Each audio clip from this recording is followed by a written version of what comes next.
खबर नैनीताल से। यहां पर नाबालिग से रेप के बाद हंगामा हुआ था और अब इस हंगामे और हिंसा के मामले में केस दर्ज किया गया है। अज्ञात लोगों के खिलाफ मल्लीताल कोतवाली में मामला दर्ज किया गया है। दंगा, मारपीट समेत कई अन्य धाराओं में मामला दर्ज किया गया है। नाबालिग से रेप का मामला सामने आने के बाद भीड़ आक्रोशित हो गई और गाड़ी पड़ाव के पास तोड़फोड़ हुई थी। साथ ही कुछ लोगों के साथ मारपीट हुई थी, जिसके बाद अब मामला दर्ज किया गया है।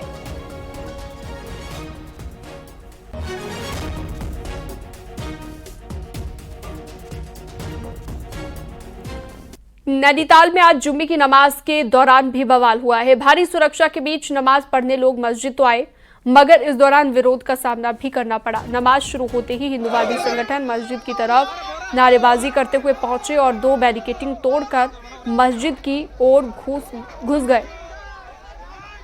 हालांकि इस दौरान पुलिस और हिंदुवादी संगठन के बीच नोकझोंक हुई और आईजी कार्यालय के पास ही इनको सुरक्षा बलों ने रोक लिया। ये लोग जिद में अड़े रहे कि उनको यहीं से रास्ते से जाने दिया जाए, जिसके बाद प्रशासन ने लोगों को अनुमति दी और फील्ड के रास्ते नीचे उतारा। आपको बता दें, नैनीताल में उस्मान द्वारा नाबालिग लड़की से दुष्कर्म के मामले को लेकर आक्रोश है, जिसके बाद 2 दिनों से नैनीताल शहर के लोग गुस्से में हैं। हाईकोर्ट ने भी तमाम सवाल सुरक्षा और कोतवाली के आसपास उठाए हैं।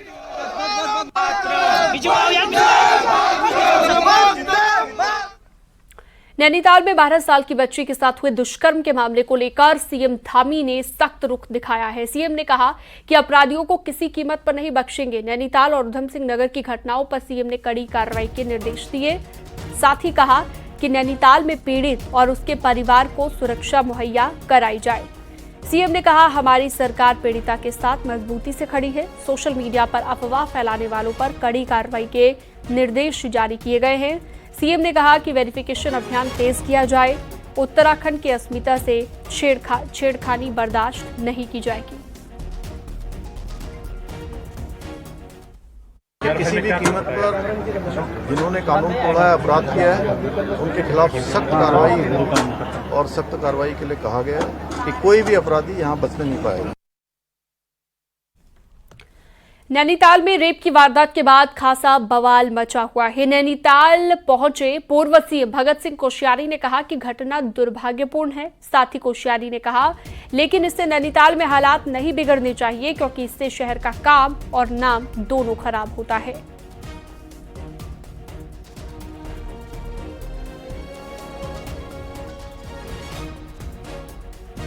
नैनीताल में जनता के उबाल, जनता के आक्रोश, उस सब के बावजूद शासन और प्रशासन और जनता के सहयोग से समय पर चीज़ें सब शांत हो गई हैं और अब फिर से पर्यटकों का आना शुरू हो गया है और मेरा विश्वास है कि पर्यटक फिर से आना शुरू होंगे और इस प्रकार की घटनाएं फिर से नहीं होंगी।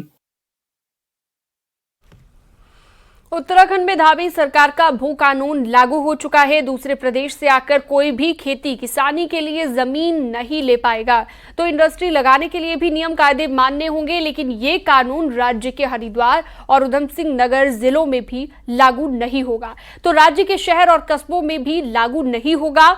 लिहाजा सवाल ये है कि ऐसे में क्या वाकई इस कानून से बदलती डेमोग्राफी और राज्य की पहचान बच पाएगी? एक रिपोर्ट आपको दिखाते हैं।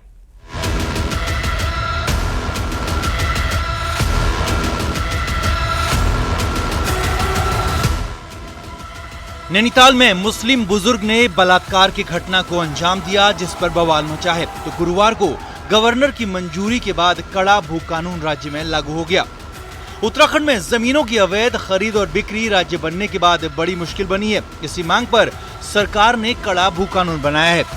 नए भू कानून के बाद देवभूमि की बदलती डेमोग्राफी पर बढ़ रहा खतरा कम होगा, ये यकीन सरकार को है।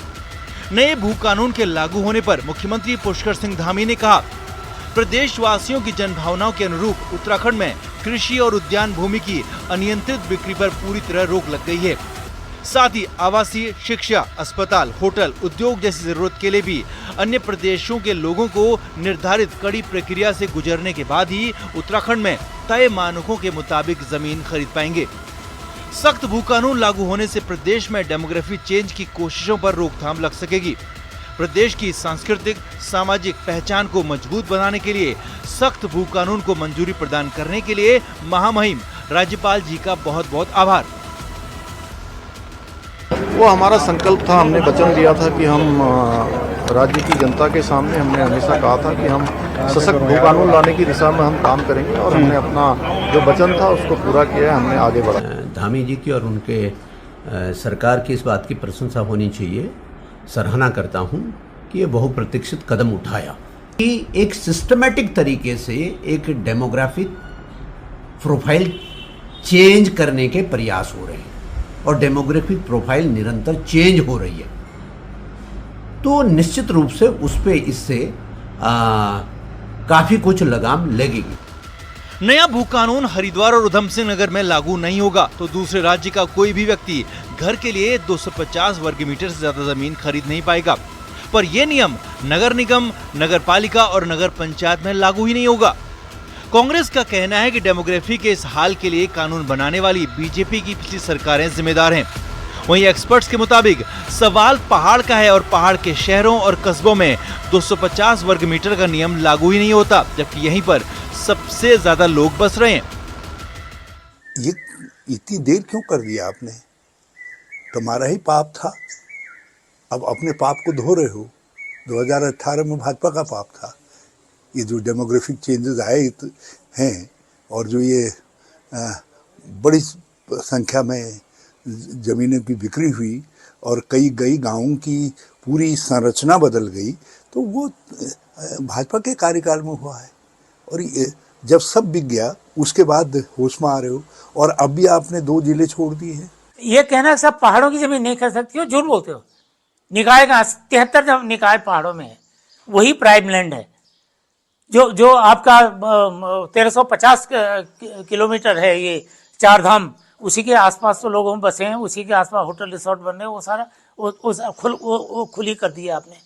और सबसे बड़ी बात, किसान क्या हरिद्वार का किसान नहीं है क्या? उसकी जमीन बचाने की जरूरत नहीं है क्या? उधम सिंह नगर का किसान नहीं है? आपने पहाड़ मैदान क्यों कर दिया? इसके बाद पहाड़ में बसने के नाम पर कैसे देवभूमि में डेमोग्राफी बदली और कैसे शांत शहरों में आबादी का संतुलन बिगड़ गया, इस वक्त नैनीताल शहर ये बताने के लिए काफी है।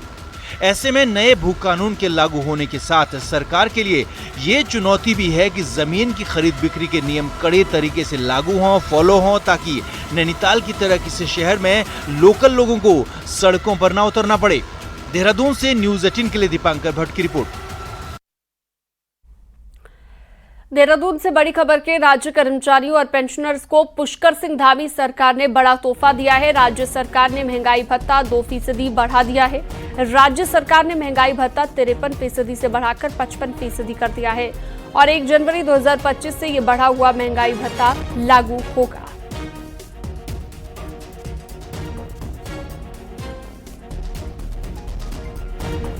एक राष्ट्र एक चुनाव को लेकर देहरादून में प्रबुद्ध जन सम्मेलन का आयोजन किया गया, जिसमें मुख्यमंत्री पुष्कर सिंह धामी, बीजेपी के राष्ट्रीय महामंत्री सुनील बंसल, बीजेपी प्रदेश अध्यक्ष महेंद्र भट्ट समेत कई लोग शामिल हुए।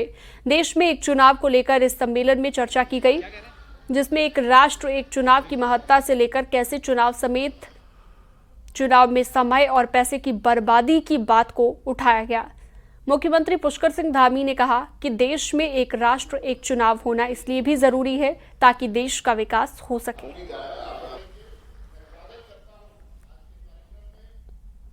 होने से तमाम प्रकार का जो संसाधनों की बचत होगी, जो हमारे अनेक धनराशियां जो खर्च होती हैं, उनके समय की बचत होगी। विकास कार्य जो बाधित होते हैं, बार बार आचार संहिता लगती है, बार बार उनके लिए काफ़ी लंबा समय लगता है, योजनाएं पूरी नहीं हो पाती हैं और 5 साल के कालखंड में हर बार कभी विधानसभा के चुनाव में आचार संहिता लगती है, लोकसभा में लगती है, त्रिस्तरीय पंचायत चुनाव में लगती है, निकाय के चुनाव में लगती है। तो एक बार होने से और ये सारी चीज़ें जो है समय की बचत के साथ संसाधनों की बचत होगी, ये मील का पत्थर साबित होगा।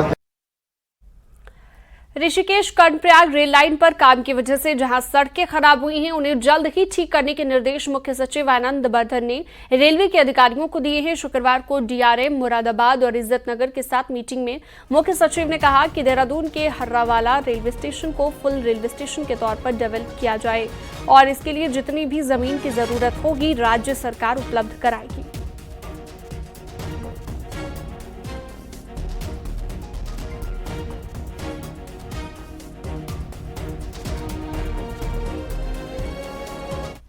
पिथौरागढ़ में आदि कैलाश के कपाट खुल गए हैं। पूरे धार्मिक विधि विधान के साथ आदि कैलाश में मौजूद शिव मंदिर के कपाट खोले गए। इस मौके पर 150 स्थानीय और 50 बाहरी श्रद्धालुओं ने शिव के दर्शन किए। कपाट खुलने के साथ ही आदि कैलाश यात्रा धार्मिक तौर पर शुरू हो गई है। कपाट खुलने के मौके पर श्रद्धालुओं ने जयकारे लगाए और भजन भी गाए। इस मौके पर स्थानीय परंपरा का भी श्रद्धालुओं ने पालन की और पूजा अर्चना की गई।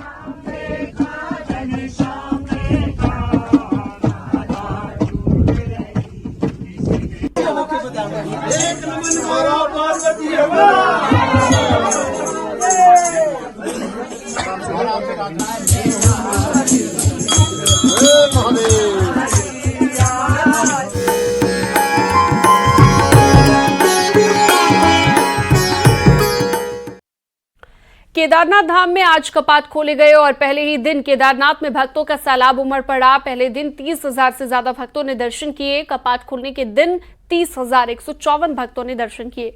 दर्शन करने वालों में 19,196 पुरुष और 10,597 महिलाएं शामिल हैं, जबकि पहले दिन 361 बच्चों ने भी बाबा केदार के दर्शन किए।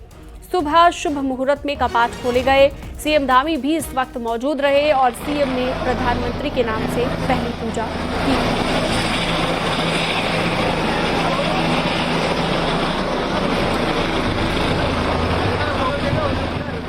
तो तस्वीरें आप देख सकते हैं। आज सुबह सवेरे शुभ मुहूर्त में केदारनाथ के कपाट खोल दिए गए हैं।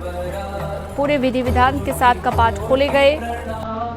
30,154 भक्तों ने पहले दिन बाबा केदार के दर्शन किए हैं।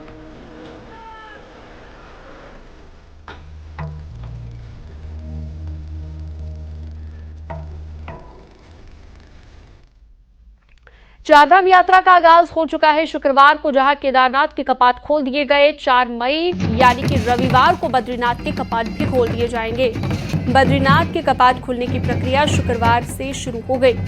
जोशीमठ के नृसिंह मंदिर में शुक्रवार को आदि गुरु शंकराचार्य जी की गद्दी और गरुड़ भगवान की गद्दी बद्रीनाथ धाम के लिए रवाना हुई। इससे पहले जोशीमठ में गणेश लक्ष्मी का पूजन किया गया और शनिवार को बद्रीनाथ धाम के दूसरे मुख्य पड़ाव पांडुकेश्वर से आदि गुरु शंकराचार्य जी की डोली और गरुड़ जी की मूर्ति के साथ उद्धव कुबेर की डोली बद्रीनाथ धाम के लिए रवाना होगी। लगभग 40 सालों के बाद भगवान गरुड़ जी की मूर्ति को डोली में ले जाया गया, जबकि इससे पहले मूर्ति को एक बक्से में ले जाया जाता रहा है। बद्रीनाथ के कपाट खुलने से पहले यात्रियों में खासा उत्साह नजर आ रहा है। 4 मई को भगवान बद्री विशाल के कपाट ग्रीष्मकाल के लिए सुबह 6 बजे खुलेंगे और उससे पहले न्यूज 18 की टीम इस समय बद्रीनाथ धाम पहुंच चुकी है। और आप तस्वीरों में देखिए, ये भगवान बद्री विशाल का जो मंदिर है, शनिवार सुबह से इसको सजाने का काम शुरू कर दिया जाएगा और धीरे धीरे अब यात्री भी बद्रीनाथ धाम पहुंचने लगे हैं।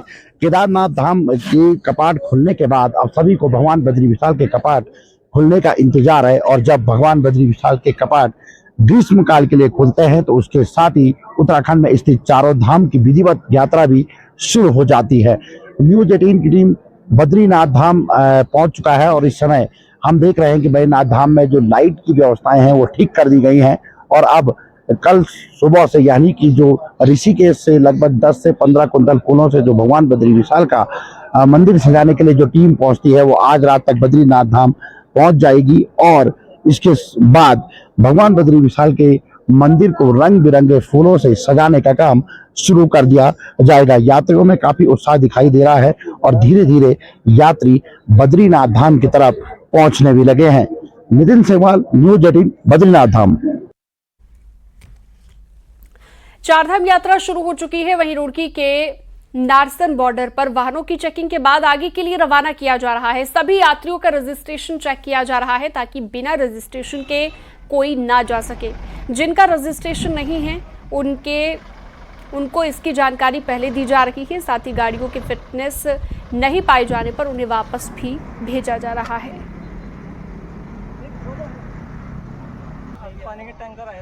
समस्त जो गाड़ियां हैं, खासकर जो टेम्पो ट्रैवलर हैं, बड़ी बसेज हैं, उनका रजिस्ट्रेशन चेकिंग का अभियान हम लोग यहां से स्टार्ट कर रहे हैं।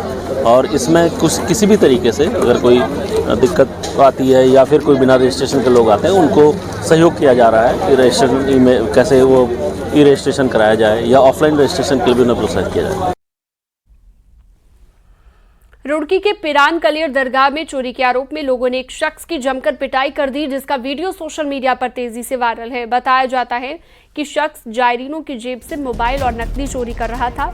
सूचना के बाद पुलिस मौके पर पहुंची और मामले की जांच पड़ताल शुरू की गई।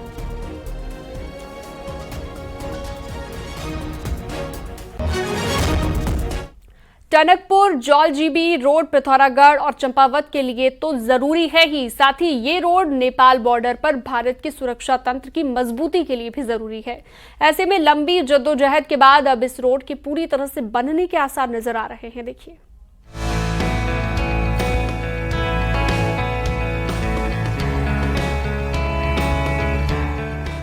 साल 1993 में मंजूर हुई टनकपुर जौलजीबी रोड नेपाल बॉर्डर की सुरक्षा के लिए खासी अहम है। काली नदी के किनारे प्रस्तावित इस रोड के बनने से एसएसबी की सभी चौकियों तक गाड़ी की आवाजाही आसान हो जाएगी।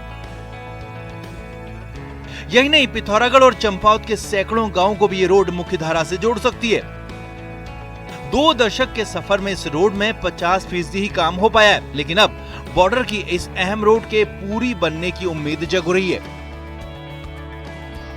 36 किलोमीटर का पार्ट और 30 किलोमीटर का पार्ट, इसके सर्वेक्षण और डीपीआर गठन की कार्रवाई हेतु उत्तराखंड शासन द्वारा स्वीकृति प्राप्त हो चुकी है और जिसमें टेंडर लगाए गए। शीघ्र ही जो है इस पे जो है डीपीआर गठन करके भारत सरकार को भेजा जाएगा। टनकपुर जौलजीबी रोड के बनने से पिथौरागढ़ को वैकल्पिक रास्ता भी मिल सकता है। कई मायनों में अहम ये रोड टनकपुर से 77 किलोमीटर तक बन गई है, जबकि चलती नदी पर 690 मीटर लंबा डबल लेन पुल इसी साल बनकर तैयार हो जाना है। यही नहीं, आगे की रोड के लिए सर्वे और डीपीआर को भी शासन ने हरी झंडी दे दी है। इसके लिए बकायदा पीडब्ल्यूडी ने टेंडर भी जारी कर दिए। हालांकि जिस इलाके से रोड गुजरनी है, वहां 40 किलोमीटर हिस्सा पंचेश्वर बांध डूब एरिया में आता है। नदी घाटी क्षेत्र के जितने भी गांव हैं, जितने भी ग्रामीण हैं, जो आज शिक्षा, स्वास्थ्य और अपना रोजगार से वंचित हैं, उन सबको रोजगार से जुड़ पाएं। यह जो सड़क है, यह सड़क पूरे क्षेत्र के लिए जीवनदायिनी का काम करेगी। जौलजीबी टनकपुर रोड राज्य की इकलौती ऐसी रोड है जिसका निर्माण केंद्रीय होम मिनिस्ट्री की मदद से हो रहा है। होम मिनिस्ट्री की मंशा इस रोड के बनने से एसएसबी की सभी चौकियों के एक सूत्र में पिरोना तो है, साथ ही साथ चाइना और नेपाल बॉर्डर तक पहुंच आसान बनाना भी है। इस रोड की मदद से टनकपुर से जौलजीबी की दूरी भी 55 किलोमीटर कम हो जाएगी। न्यूज़ 18 के लिए किशन जोशी के साथ विजयवर्धन उप्रेती की रिपोर्ट। और वक्त एक छोटे से ब्रेक का, फौरन लौटते हैं।